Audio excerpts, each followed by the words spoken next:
যেভাবে 5টি আসনে এনসিপি এগিয়ে আছে, আরো অনেকগুলো আসনে তারা ব্যাপক প্রতিদ্বন্দ্বিতার মধ্যে আছেন, এই খবর কিন্তু এনসিপির তরফে দেওয়া হয়েছে সংবাদ মাধ্যমের কাছে। কাজেই একরকমের এই যে জাতীয় নাগরিক পার্টির অনেক তরুণ নেতাই সংসদে যাচ্ছেন, সেটাও এরই মধ্যে ফলাফলে নিশ্চিত হয়ে গেছে। এখন বিএনপি না জামায়াতে ইসলামী কে এগিয়ে থাকবেন? বাংলাদেশে এখন পর্যন্ত নির্বাচন কমিশন কত শতাংশ ভোট পড়েছে সারাদিনে সেই হিসাব করে উঠতে পারে নাই। সকাল থেকেই বিবিসি বাংলা সহ আন্তর্জাতিক সংবাদ মাধ্যমগুলো খবর দিচ্ছিল যে ভোটারের সংখ্যা খুবই কম, এবং প্রথমে বিবিসি বাংলার বরাতে এই খবর সংবাদ মাধ্যমগুলো দেওয়ার পর 2 ঘন্টা 2.5 ঘন্টা পরে প্রথম আলো লিখেছিল যে প্রথম 2 ঘন্টায় 13% মতো ভোট পড়ে থাকতে পারে বাংলাদেশের বিভিন্ন ভোট কেন্দ্রগুলোতে। আর বিজনেস স্ট্যান্ডার্ড পত্রিকা লিখেছিল যে প্রথম 2 ঘন্টায় ভোট পড়ার সংখ্যা ছিল 3 থেকে 10% মতো। এমন যখন পরিস্থিতি, মানে ভোটার নাই কেন্দ্রে, তখন নির্বাচন কমিশন 11টা পর্যন্ত 14.96%, 15% ভোট সারা দেশে পড়েছে এই হিসাব হাজির করেছিল। তখন পর্যন্ত ব্যাপারটা বেশ বিশ্বাসযোগ্য ছিল, যে পত্রিকাগুলো বলছে 3 থেকে 13%, নির্বাচন কমিশন বলছে 15%, এবং মানুষ চোখে যা দেখছিল, যারা ভোট দিতে যাচ্ছিল তাদের চোখে যা পড়ছিল, তাতেও সেটা বেশ বিশ্বাসযোগ্য হয়ে উঠেছিল। এরপর নির্বাচন কমিশন এই পরিসংখ্যান নিয়ে হাজির হয় যে বেলা 12টা পর্যন্ত প্রায় 33,000 কেন্দ্রে হিসাব করে তারা দেখেছে ভোট পড়ার পরিমাণ প্রায় 33%, 32.88%। এবং এরপর তারা সর্বশেষ হিসাব দিয়েছিল যে বেলা 2টো পর্যন্ত 36,031 কেন্দ্রে নাকি প্রায় 48% ভোট পড়েছে।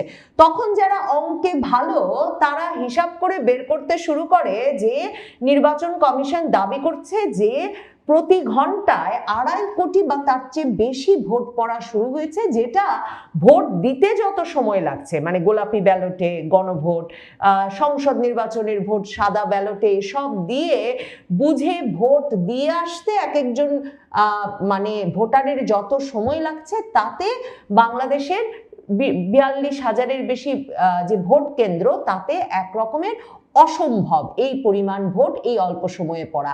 এসব প্রশ্ন সন্দেহ উঠবার পর এখন নির্বাচন কমিশন এত মানে সাবধান হয়ে গেছে যে বিভিন্ন আসনের বেসরকারি ফলাফল দিতে শুরু করেছে, কিন্তু সকল রেকর্ড ভেঙে, মানে পূর্ববর্তী কোনো নির্বাচনে এই রেকর্ড নাই যে এখন প্রায় 8 ঘন্টা পেরিয়ে গেছে, ভোট গ্রহণ শেষ হয়েছে, এখন পর্যন্ত নির্বাচন কমিশন হিসাব মেলাতে পারে নাই কত শতাংশ ভোট পড়েছে। কারণ এবার হিসাব মেলানোটা বেশ কঠিন, কারণ সংসদ নির্বাচনের ফলাফল তারা ঘোষণা করে দিচ্ছেন, এদিকে যদি গণভোটের হারটা একটু বাড়িয়েও তারা দেখাতে চান, সেই হিসাব নিকাশ বা সেসব দায়িত্ব যদি তাদের থাকে, সবসময় মনে রাখবেন যে এবার গোলাপি ভোটের সঙ্গে সাদা ব্যালটের, গোলাপি ব্যালট আর সাদা ব্যালটের সংখ্যা মেলাতে হবে। এবং এই যে 47%, 48% বলে ফেলেছেন তারা, তার সঙ্গে এখন মিলতে হবে ভোট শেষের পর ভোট কেন্দ্রগুলোর যে ফলাফল তারা দিচ্ছেন, এক একটা আসনের যে ফলাফল তারা দিয়ে দিচ্ছেন, সেই হিসাব। কাজেই এখন আরো বিপদে পড়ে গেছেন তারা। হুট করে একটা কোনো পার্সেন্টেজ বলে দেবেন, 50, 60, 48, মনে যা আসলো তাই বলে দেবেন, তার আর কোনো উপায় থাকছে না যখন তারা বেসরকারি ফলাফল বিভিন্ন আসনের ঘোষণা করে দিচ্ছেন। এই অবস্থায় নির্বাচন কমিশনকে সাংবাদিকেরা নাকি বিজনেস স্ট্যান্ডার্ড লিখছে রাত 9:30টায়ও, যখন তারা প্রথম ফলাফল ঘোষণা শুরু করেছে, আনুষ্ঠানিক ফলাফল নির্বাচন কমিশনে শুরু করেছে, প্রধান নির্বাচন কমিশনার, ইসি সচিব, এদের সকলের উপস্থিতিতে, তখনও যখন জিজ্ঞেস করা হয়েছে, তারা নাকি এই উত্তর দিতে রাজি হন নাই যে ভোট কত শতাংশ পড়েছে। সাবেক নির্বাচন কমিশনাররা পত্রপত্রিকাগুলোকে বলছেন যে এর আগে কখনো 2 ঘন্টার বেশি দেরি হয় নাই এই খবর জানাতে যে কত শতাংশ ভোট পড়েছে সারাদিনে। যাই হোক, এই কত শতাংশ ভোট পড়েছে সারাদিনে এই নিয়ে আর কৌতূহল না বাড়িয়ে, মানে ধারণা করা যায় নির্বাচন কমিশন হয়তো সকল হিসাব নিকাশ উত্তেজনা সব প্রশমনের পর এমন একটা সময়ে একটা শতাংশ ফাঁদবেন, মানে তাদের পছন্দ মতো, যাতে ভোটটাকে বেশ গ্রহণযোগ্য দেখায় এবং তখন আর মানুষ বেশি হিসাব নিকাশের সময় না কাটায়। এখন সবার চোখ যেদিকে সেই প্রশ্নে যে কোন জোট জিততে যাচ্ছে, বিএনপি নাকি জামায়াতে ইসলামী। জামায়াতে ইসলামীর আমির ভীষণ কনফিডেন্সের সঙ্গে ফলাফল ঘোষণা শুরু হওয়ার কিছুক্ষণ পরেই তিনি এই কথা বলেছেন যে প্রাথমিক ফলে এগিয়ে আছে 11 দলীয় ঐক্য, এবং তিনি এই কথা বলেন সন্ধ্যা 7টায় মিরপুরের জামায়াতের নির্বাচনী কার্যালয়ে আয়োজিত প্রেস ব্রিফিংয়ে। জামায়াতের আমির নিজে এসে এই কথা বলেন যে তাদের কাছে প্রাথমিকভাবে যে খবর আছে তাতে তারা মনে করছেন যে তারাই সারা দেশে বেশি আসনে এগিয়ে আছেন, মানে জামায়াতের 11 দলীয় ঐক্যজোট বেশি আসনে এগিয়ে আছে। তবে জামায়াতের আমির তখনও বলেছেন যে যেহেতু মানে এখনো এটা নিশ্চিত করে বলা যায় না, এগুলো সবই প্রাথমিক খবর, কাজেই তিনিও নিশ্চিত করে বলতে চান না।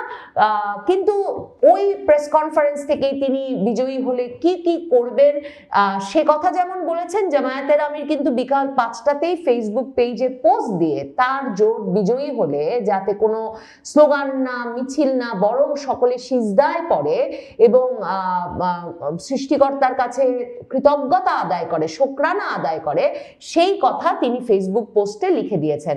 বিএনপির তরফে বিএনপির নির্বাচন পরিচালনা কমিটির দায়িত্বে যিনি আছেন মাহাদি আমিন, তিনি বলেছেন যে বিএনপি নিরঙ্কুশ বিজয়ের পথে এগিয়ে যাচ্ছে। তারেক রহমান বলে রেখেছেন যে তারা তখনই মেনে নেবেন ফলাফল যখন তাদের মনে হবে নির্বাচন সুষ্ঠু হয়েছে, নিরপেক্ষ হয়েছে। এখন পর্যন্ত নির্বাচন কেমন হয়েছে সে বিষয়ে কোনো মন্তব্য করা হয়নি বিএনপির তরফে। আমার দেশ পত্রিকা লিখছে বিএনপি জামায়াতের হাড্ডাহাড্ডি লড়াই চলছে, 151 আসনের জন্য লড়াই তুঙ্গে, মানে কে পাবে সংখ্যাগরিষ্ঠতা, কে এগিয়ে থাকবে সেজন্য লড়াই তুঙ্গে। এবং সেখানে আমার দেশ পত্রিকা বলছে প্রাথমিক ফলাফলে দেখছেন তারা যে ঢাকা, চট্টগ্রাম, ময়মনসিংহ বিভাগে বিএনপির আধিপত্য দেখা যাচ্ছে, অন্যদিকে রংপুর, রাজশাহী, খুলনা বিভাগে জামায়াতের প্রার্থীরা এগিয়ে আছেন। সিলেট ও বরিশাল বিভাগের বিভিন্ন আসনে বিএনপি ও জামায়াত প্রার্থীদের মধ্যে হাড্ডাহাড্ডি লড়াই চলছে। আমার দেশ পত্রিকা জানাচ্ছে যে জামায়াত সূত্র দাবি করেছে প্রাথমিকভাবে 175টি আসনের দিকে তারা তাদের দৃষ্টি নিবদ্ধ রেখেছে, কারণ এসব আসনে জামায়াতে ইসলামী দাবি করছে 175টি আসনের বেশিরভাগে হয় তারা এগিয়ে আছেন, নতুবা কখনো এগিয়ে যাচ্ছেন, কখনো পিছিয়ে পড়ছেন। আর আমার দেশ বলছে বিএনপির দাবি 180 আসনে তাদের প্রাধান্য জামায়াত প্রার্থীদের সঙ্গে, দেশের বিভিন্ন আসনে তাদের প্রার্থীদের প্রতিদ্বন্দ্বিতা চলছে, তবে প্রাথমিকভাবে তারা মনে করছেন 180 আসনে তারা এগিয়ে আছেন। কুমিল্লা 4 আসনে এনসিপির হাসনাত আব্দুল্লাহ, জাতীয় নাগরিক পার্টির আলোচিত নেতা হাসনাত আব্দুল্লাহ বিজয়ী হয়ে গেছেন। কুমিল্লা 4 আসনের ফলাফল দিয়েই একরকমের এই নির্বাচনের ফলাফল ঘোষণা শুরু হয়েছে। হাসনাত আব্দুল্লাহ জিতে গেছেন, এটা কয়েক সপ্তাহ আগেই জানা গেছে, যখন সেখানে বিএনপির মনোনীত প্রার্থীর মনোনয়ন পত্রটি বাতিল হয়ে যায়। কাজেই একরকমের বিনা প্রতিদ্বন্দ্বিতায় বিজয়ী হয়েছেন হাসনাত আব্দুল্লাহ। কিন্তু শুধুমাত্র হাসনাত আব্দুল্লাহর আসনটাই এনসিপি, জাতীয় নাগরিক পার্টি পেতে যাচ্ছে তাই নয়, এবং মনে রাখতে হবে তারা কিন্তু জামায়াত জোটের অংশ। এনসিপির নির্বাচন পরিচালনা কমিটির যিনি মুখপাত্র প্রধান আসিফ মাহমুদ সজীব ভুইয়া জানিয়েছেন তারা অন্তত 5টি আসনে এগিয়ে আছেন তাদের প্রার্থীরা। এরই মধ্যে রংপুরে এনসিপি নেতা আক্তার হোসেন বিজয়ী হয়েছেন, প্রাথমিকভাবে সে ঘোষণা চলে এসেছে বিভিন্ন সংবাদ মাধ্যমে, এবং প্রাথমিকভাবে 5টি আসনে এনসিপি এগিয়ে আছে, আরো অনেকগুলো আসনে তারা ব্যাপক প্রতিদ্বন্দ্বিতার মধ্যে আছেন। এই খবর কিন্তু এনসিপির তরফে দেওয়া হয়েছে সংবাদ মাধ্যমের কাছে। কাজেই একরকমের এই যে জাতীয় নাগরিক পার্টির অনেক তরুণ নেতাই সংসদে যাচ্ছে পাচ্ছেন সেটাও এরই মধ্যে ফলাফলে নিশ্চিত হয়ে গেছে।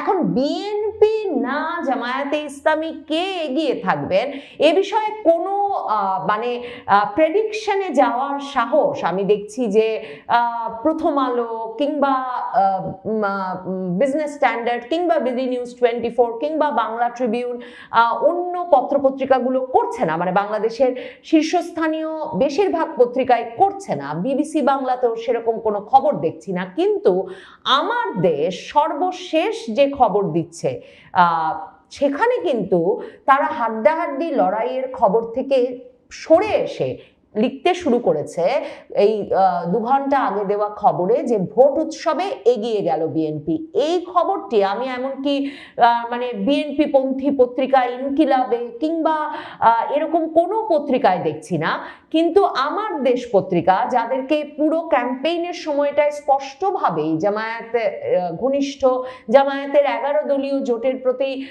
সহানুভূতিশীল মনে হয়েছে, সেই আমার দেশ পত্রিকা শিরোনাম করেছে ভোট উৎসবে এগিয়ে গেল বিএনপি, এবং সেখানে তারা সরাসরি লিখছে যে ভোটের এই উৎসবে দেশের প্রধান রাজনৈতিক দল বিএনপি বিপুল বিজয়ের পথে এগিয়ে রয়েছে। দেশের ইতিহাসে নজিরবিহীন শান্তিপূর্ণ সংসদ নির্বাচন অনুষ্ঠিত হয়েছে এবং সেই নির্বাচনে বিএনপি বিপুল ভোটে সেই উৎসবে এগিয়ে গেছে, এই ঘোষণা আমার দেশ পত্রিকার তরফে দেখতে পাচ্ছি। কিন্তু তারা মানে কোন আসনের তরফ মানে ভিত্তিতে কথা বলছে সেটা এখন পর্যন্ত জানা যাচ্ছে না। কোন কোন আসন থেকে তারা এই খবর পেয়েছে, কিভাবে তারা এই বিষয়ে নিশ্চিত হলো যে বিপুল বিজয় পেতে যাচ্ছে বিএনপি, লড়াইটা আর হাড্ডাহাড্ডি নয়, সেটা এই খবরের আর কোথাও দেখতে পাচ্ছি না। তবে হাড্ডাহাড্ডি লড়াইয়ের অনেক আসনেই খুবই গুরুত্বপূর্ণ কৌতূহলোদ্দীপক লক্ষণ দেখা যাচ্ছে মির্জা আব্বাস নাসিরউদ্দিন পাটোয়ারির যে ঢাকা 8 আসন, যেটা সামাজিক যোগাযোগ মাধ্যমে ব্যাপক আলোচনায় ছিল। নাসিরউদ্দিন পাটোয়ারির বিভিন্ন মানে মির্জা আব্বাসকে উত্তপ্ত করার বিভিন্ন কর্মকাণ্ডের মাধ্যমে সেখানে কিন্তু নাসিরউদ্দিন পাটোয়ারিকে মির্জা আব্বাসের মতো ওই এলাকার স্থানীয় এবং বিরাট প্রতাপশালী নেতার সঙ্গে তীব্র প্রতিদ্বন্দ্বিতা গড়ে তুলেছেন অনেকগুলো কেন্দ্রে, এমন খবর দেখা যাচ্ছে। এরপর গণনা একরকমের মানে ধীর লয়ের করে ফেলা হয়েছে এবং অনেক গণনা প্রকাশ করা হচ্ছে না, এই অভিযোগ জানাতে নাসিরউদ্দিন পাটোয়ারি কিন্তু নির্বাচন অফিস পর্যন্ত গেছেন। কাজেই এরকম অনেকগুলো আসনে দৃষ্টি নিবদ্ধ আছে। তাসনিম যারা নির্বাচনে টিকে থাকতে পারেন নাই, তিনি হেরে গেছেন বিএনপির প্রার্থীর কাছে। রুমিন ফারহানা যাকে বহিষ্কার করেছে বিএনপি, তিনি জিতে গেছেন তার আসনে, সেসব খবরও বেরিয়ে এসেছে এরই মধ্যে। তবে সারা রাত ধরেই ভোটের ফলাফল আসবে। কোন দল নিরঙ্কুশ সংখ্যাগরিষ্ঠতা পাবে বা কোনো দল নিরঙ্কুশ সংখ্যাগরিষ্ঠতা পাবে কিনা, কিংবা কোন দল বা জোট আসলে শেষ পর্যন্ত ভোটের হিসাবে এগিয়ে থাকবে, তার জন্য হয়তো আরো কিছুক্ষণ অপেক্ষা করতে হবে। সর্বশেষ যে বেসরকারি ফলাফল দেখছি যখন রেকর্ড করছি আমার দেশ পত্রিকায়, সেখানে তারা লিখছে বাংলাদেশ জাতীয়তাবাদী দল বিএনপি পেয়েছে 96টি আসন এখন পর্যন্ত, বাংলাদেশ জামায়াতে ইসলামী জোট তারা পেয়েছে এখন পর্যন্ত 32টি আসন।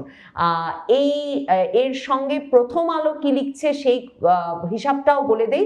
প্রথম আলোর খবরে এখন পর্যন্ত হিসাব হচ্ছে বিএনপি ও মিত্র দল পেয়েছে 4টি আসন আর জামায়াত ও মিত্র দল পেয়েছে 0টি আসন। তার মানে বুঝতেই পারছেন যে আমার দেশ পত্রিকা ছাড়া অন্য পত্রিকাগুলো এখনো খুব সাবধানে খেলছে, কাউকে উত্তপ্ত করে তুলতে চাইছে না, কারো দ্বারা পক্ষপাতের দোষারোপের মধ্যেও পড়তে চাইছে না।